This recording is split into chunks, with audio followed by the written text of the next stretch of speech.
नमस्कार, मैं सुजाता शर्मा और आप देख रहे हैं कमिंग भारत। इस वक्त मैं बेउड़ के महावीर कॉलोनी के महावीर मंदिर में हूँ। तो यहाँ पर हमारे साथ आचार्य जी मौजूद हैं, तो उनसे जानते हैं कि कृष्ण जन्माष्टमी की पूजा कैसे की जाती है, पूरी विधि जानते हैं उनसे। तो आइए जानते हैं। बाबा जी, आपका नाम? मेरा नाम सहजानंद आचार्य है। तो हमारे साथ मौजूद हैं सहजानंद आचार्य जी। तो ये कृष्ण जन्माष्टमी के पूरी विधि को बताएंगे कि श्री कृष्ण जन्माष्टमी किस तरीके से पूजा किया जाता है। तो आइए जानते हैं। हम लोग सबसे पहले भगवान कृष्ण की आराधना करते हैं, प्रार्थना करते हैं। प्रार्थना करने के बाद उनका आवाहन करते हैं। आवाहन के बाद उनकी आचमन कराते हैं, पाद्य देते हैं।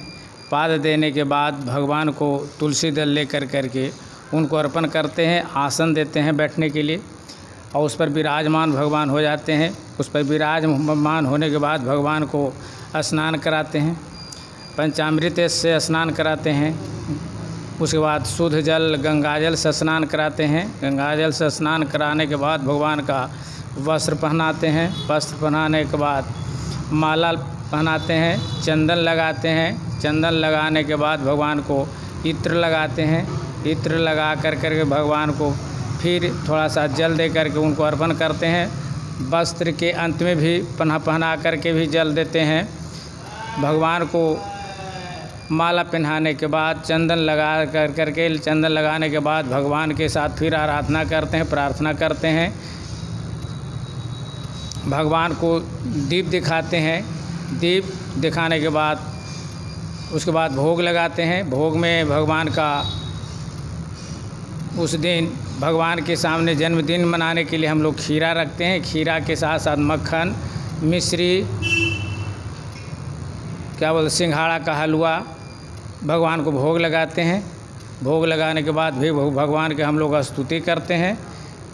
अब जन्मदिन उनका कल हम लोग रात्रि में 12 बजे मनाएंगे, इसलिए भगवान का शुभ दिन बुधवार है और रोहिणी नक्षत्र में भगवान का जन्म हुआ था। बुधवार के दिन हुआ था और अष्टमी तिथि में हुआ था, इसलिए कल हम लोग 12 तारीख को कृष्ण जन्माष्टमी व्रत मनाएंगे। तो बाबा जी, आप हमारे चैनल के माध्यम से लोगों को ये बताएंगे कि इस बार हुए जन्माष्टमी अपने घर में कैसे मनाएं, क्योंकि लॉकडाउन चल रहा है और सब चीज़ की दिक्कत आ रही हैं यहाँ पर कि बाज़ार सीमित समय के लिए खुल रहा है। हर कुछ में दिक्कतें आ रही हैं कोरोना वायरस की वजह से। तो वो लोग अपने घर में पूजा कैसे करें? अपने अपने घरों में भी पूजा उसी विधि विधान से करें जैसे अभी हमने पहले बता चुका हूँ। भगवान को स्थापना कर दें, किसी पीढ़ा पर, किसी चौकी पर वस्त्र दे करके भगवान कृष्ण की मूर्ति को या फोटो को स्थापना कर दें। स्थापना करने के बाद उनको आवाहन करें। आवाहन करने के बाद उनका आसन दें। आसन के मतलब तुलसी पत्र से उनको आसन बैठने के लिए दिया जाता है। उसके बाद उनको प्रतिष्ठा करें, मंत्रोच्चारण कर करके ओम मनोज्योतिर्जुषताम अजस्य बृहस्पतिर्यज्ञम तनोतरिष्टम यज्ञम शिवम धातु विश्वविद्या से प्रतिष्ठा ओम वासुदेवाय, ओम नमो भगवते वासुदेवाय नमः सुप्रतिष्ठा वर्धवन्तु। उनको प्रतिष्ठा कर करके भगवान को पुनः फिर स्नान कराएं। अपने अपने घरों में स्नान करा करके उनको वस्त्र दें। वस्त्र दे पहनाने के बाद उनको जोगोपवीत पहना दें। जोगोपवीत पहनाने के बाद उनको चंदन लगा दें। चंदन लगाने के बाद उनको इत्र लगा कर पुष्प मालाओं से बढ़िया से सुसज्जित कर करके सजा करके भगवान को दीप दिखाएं, धूप दिखाएं। उसके बाद भगवान को विधिवत भोग लगाएं।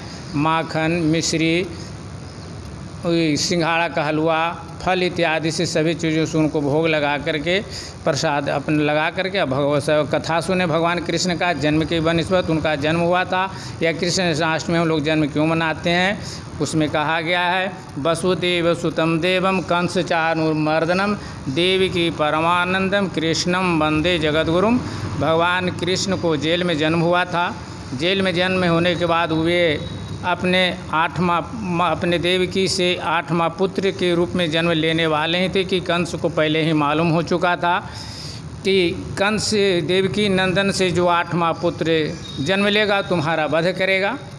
इसलिए कंस ने उनको जेल में बंद कर करके देवकी को पहरेदार लगा दिया था, द्वारपाल लगा दिया था।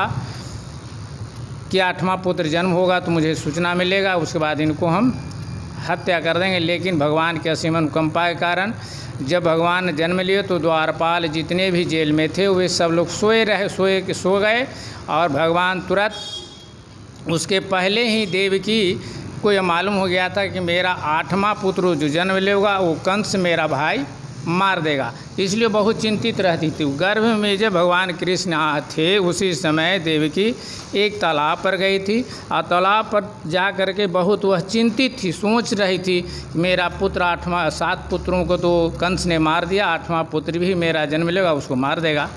इसी बीच उधर से आकाशवाणी हुई जसोदा जी के बारे में। जसोदा जी उस समय आ गई और पूछती है कि बहन देवी तुम चिंतित क्यों है। देवकी ने कहा कि बहन मेरा जो 8वां पुत्र जन्म लेगा उसको कंस ने हत्या कर देगा, इसीलिए मैं ज़्यादा चिंतित हूँ। लेकिन जसोदा ने कही कि नहीं, इसको चिंता करने की ज़रूरत नहीं है। जब तुम्हारा पुत्र जन्म लेगा हमें पुत्री जन्म लेगी, इसलिए हम पुत्री तुमको दे दूँगा और पुत्र मेरे पास भेज देना, कंस नहीं मारेगा। जब भगवान जन्म ले लिए तो सभी द्वारपाल सो गए। सोने के बाद वहाँ से भगवान को वसुदेव जी एक मौनी में उठाते हैं और वहाँ से ले चलते हैं जसोदा जी के पास।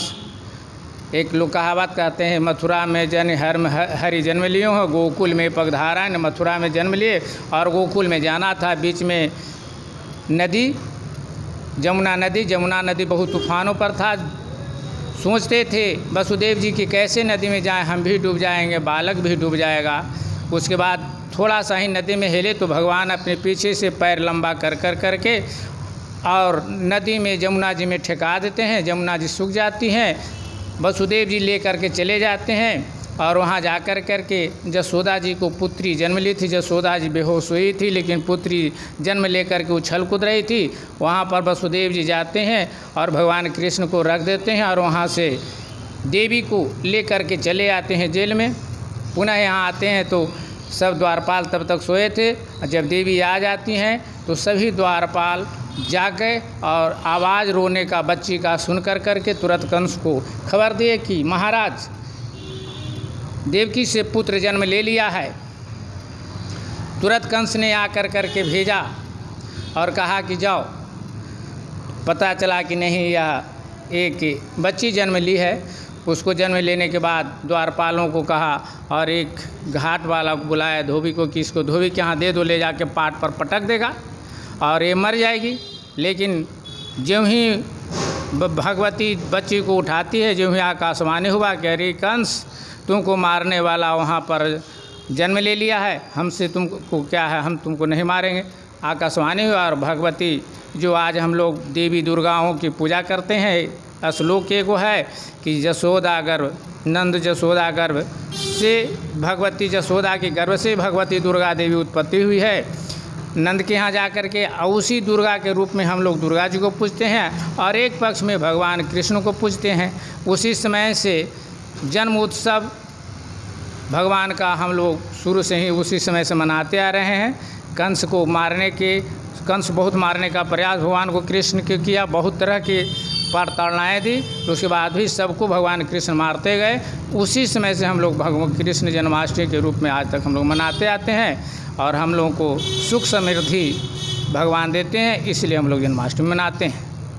तो देखा आपने, आचार्य जी ने पूरी विधि विधान के साथ हमें बताया कि कृष्ण की पूजा कैसे की जाती है, कैसे क्या उसमें प्रसाद चढ़ता है, क्या होता है। तो ऐसे ही मज़ेदार खबरों को देखते रहने के लिए देखते रहें हमारा चैनल कमी भारत। और हाँ, अभी तक आपने हमारे चैनल को लाइक, सब्सक्राइब और शेयर नहीं किया है तो कर दें। धन्यवाद।